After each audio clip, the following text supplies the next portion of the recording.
వెళ్ళినప్పుడు లండన్కి నేను చాలా స్పష్టంగా చెప్పాను. నా మనసు విరిగిపోయింది కాబట్టే నేను పార్టీ నుంచి బయట వచ్చాను. నేను ఇంకోటి ఆయన రవికిరణ్ గారు, ఆయన మనసు విరిగిపోయి పార్టీ నుంచి బయటకు వచ్చి మళ్ళీ మనసు అతుక్కున్న తర్వాత బీజేపీలో చేరబోతున్నారా? వాసుదేవన్ గారు, ముందుగా మీకు తోటి ప్యానలిస్ట్కి 9 టీవీ వీక్షకులందరికీ శుభోదయం అండి. మనసు విచ్ఛిన్నమయ్యి కకావికలమైపోయినటువంటి పాపం విజయసాయిరెడ్డి గారు ఈరోజు మనసులో మాటలు మై మరిచిపోయే మాటలు ఒకటి తర్వాత ఒకటి గడ్డ గడ్డ గడ్డ గడ్డ చెప్తున్నట్టున్నారు. ఎందుకంటే ఇదే కేఎస్పిఎల్ అంశంలో గతంలో 2 ప్రెస్ మీట్లు పెట్టారు ఆయన. డిసెంబర్ 2024 ఒకటి, జనవరిలో ఈడీ విచారణ ఎదుర్కొన్నాక పెట్టిన ప్రెస్ మీట్. అన్ని ప్రెస్ మీట్లు చెప్పింది ఏంటన్నా, విక్రాంత్ రెడ్డి చిన్నపిల్లవాడు, వారికి ఏంటి సంబంధం, నాకేంటి సంబంధం, కేవీరావు ఎవరో నాకు అసలే తెలియదు, ఆయన ఎవడో నాకేం తెలుసు అన్న వ్యక్తి ఈ రోజు ఏమన్నారు, కర్త కర్మ క్రియ మొత్తం అంతా విక్రాంత్ రెడ్డి అతనే చేశాడు ఇదంతా. మళ్ళీ ఒకటి, కేవీరావు, వైవి సుబ్బారెడ్డి జగరి దోస్తులు, వాళ్ళు వెళ్ళి కాలిఫోర్నియాలో ఒకళ్ళ బెడ్ మీద వాళ్ళు పడుకుంటుంటారు, అలాంటి మధ్యలో నాకేంటి పని అని అంటారు. మరి ఆ మొక్కలు అప్పుడు ఎందుకు చెప్పలేదు? వీళ్ళందరూ ఫ్యామిలీ ఫ్రెండ్స్ అని, విక్రాంత్ రెడ్డి కర్త కర్మ క్రియ అని ఈడీకి ఎందుకు చెప్పలేదు? ఈ రోజు సిఐడికి ఎందుకు చెప్తున్నారు అంటే, మనసు పాపం విచ్ఛిన్నమయ్యి మనసులో మాటలు ఒకటొకటిగా బయటకు వస్తున్నాయి. ఇదే తీరుగా అయితే జగన్మోహన్ రెడ్డి గారికి ప్రమాదం తప్పదండి.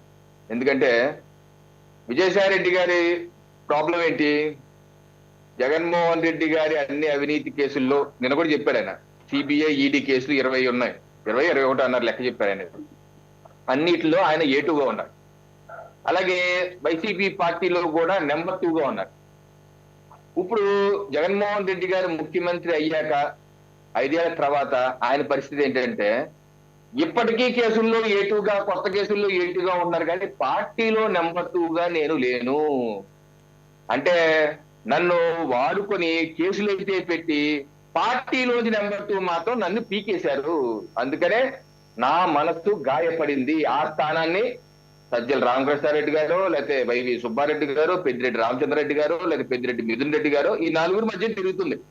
ఈ 4 ఆ యొక్క స్థానాన్ని భర్తీ చేశారు. ఈ కోటరీ ఏదైతే కోటరీ ఉందో నన్ను ఆయన మనసులో లేకుండా చేశారు. నేను ఇంత త్యాగాలు చేసి జగన్మోహన్ రెడ్డి గారి ఆస్తులు 2004 ముందు ఐటీ రిటర్న్స్ చూస్తేనేమో 1 కోటి 2 కోట్లు ఉంది, మరి 2010 వచ్చేసరికేమో 300-400 కోట్లు వెళ్ళింది. అది చేసిందంతా నేనే కదా, ఆయన సామ్రాజ్యాన్ని నిర్మాణం చేసింది నేను, ఆయనతో పాటు జైలుకి వెళ్ళి రంగురంగుల టీషర్ట్లు వేసుకొని బయటకు వచ్చింది నేను, మరి ఈ సమయంలో ఇన్ని పనులు నన్ను కాదని చేస్తున్నారని చెప్పేసి ఆయనకు వచ్చినటువంటి ఆవేదన. అలాగే మనం చూసాం కూడా గత 2-3 సంవత్సరాలుగా వాసుదేవన్ గారు,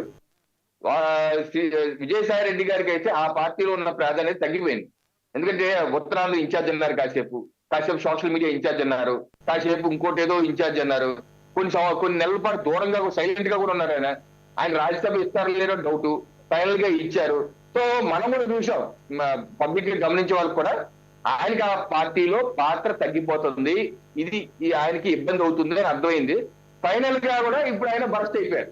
అదే విషయం చెప్పుకుంటూ వచ్చి, నాకు A2గా మాత్రం నన్ను బ్రాండ్ చేస్తున్నారు, పార్టీలో నెంబర్ 2 స్థానం మాత్రం పీకేశారు, ఇంకా నేను ఎందుకు ఉండాలి అని రేపు మాకు అప్రూవర్ గా మారిపోయి, జగన్మోహన్ రెడ్డి గారి కేసుల్లో అప్రూవర్ గా మారిపోయి అన్ని విషయాలు గడ గడ గడ గడ గడ చెబితే అప్పుడు జగన్మోహన్ రెడ్డి గారి పరిస్థితి ఏంటి? అందుకని ఇది గమనించి బహుశా ఆయన మీడియా రూపంగా ఒక హెచ్చరిక కూడా జారీ చేసి ఉంటారు ఇండైరెక్ట్ గా జగన్మోహన్ రెడ్డి గారికి. ఇగో ఎలాగా మాయాల్ ఫకీర్ యొక్క ప్రాణం సప్త సముద్రానికి చిలక చేతిలో ఉన్నట్టు నీ ప్రాణం నా చేతిలో ఉంది అబ్బాయి, ఒక్కసారి కసక్కని పిసికారంటే నువ్వు జైల్లో ఉంటావు అని. కృష్ణాంజనేయులు గారు ఇంకో మాట చెప్పారండి, రవికిరణ్ గారు క్లీన్ చిట్ ఇవ్వగానే ఆయన వెళ్ళి బీజేపీలో చేరబోతున్నారు, అయితే ఆయన బీజేపీలో చేరడం కోసం సిఐడి క్లీన్ చిట్ ఇవ్వచ్చా? ఏమంటే ఎవరు ఏ పార్టీలో ఆయన బీజేపీలో చేరతారన్న ప్రచారం అసత్య ప్రచారం. సరే, కొంతమంది వాళ్ళు విశ్లేషణలు చేసుకుంటారు, దాని వాళ్ళ వాక్ స్వాతంత్రం ఉంది, అది చేసుకుంటారు. అదే ఆయన నేను వ్యవసాయం చేసుకుంటా అంటున్నారు, చేసుకున్నామండి. బీజేపీలో వస్తారని నేనైతే అనుకోను. సో ఎవరు ఏ పార్టీలో ఉంటారో మనకు తెలియదు, భవిష్యత్తులో ఏమవుతుందో మనకు తెలియదు. కాకపోతే ఈ రోజు విశ్లేషిస్తే నాకు అర్థమవుతుంది ఏంటంటే, మద్యం కుంభకోణం మీద ఆయన ఎవరు అడగలేదు. అడగకపోయినా సరే మొత్తం చేసిందంతా రాజశేఖర రెడ్డి, కసిరెడ్డి రాజశేఖర రెడ్డి చేశాడు మొత్తం అని చెప్పాను.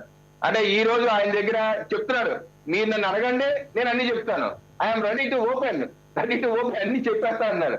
సో ఆ మద్యం కుంభకోణం ఏది ఏది ఏది అంటున్నారు కదా, దానికి ఇది సమాధానం ఏది, ఏదైతే ఎస్ఐటి వేశాక చాలా విషయాలు బయటపడ్డాయి. ఆ విషయాన్ని ఈయన కూడా ధృవీకరిస్తున్నారు. ఈయన దగ్గర కూడా సమాచారం ఉంది. రేపో మాపో మద్యం విషయంలో కూడా ఈయన పిలుస్తారు, పిలిచి ఆయన దగ్గర సమాచారం తీసుకుంటారు. తప్పనిసరిగా అవన్నీ బయటకు వస్తాయండి. ఇది మాత్రం జగన్మోహన్ రెడ్డి గారికి వాళ్ళ పార్టీ ఆవిర్భావ దినోత్సవం రోజే ఆ పార్టీకి గోరీ కట్టే ప్రమాదం పొంచి ఉంది విజయసాయి రెడ్డి గారి రూపంలో.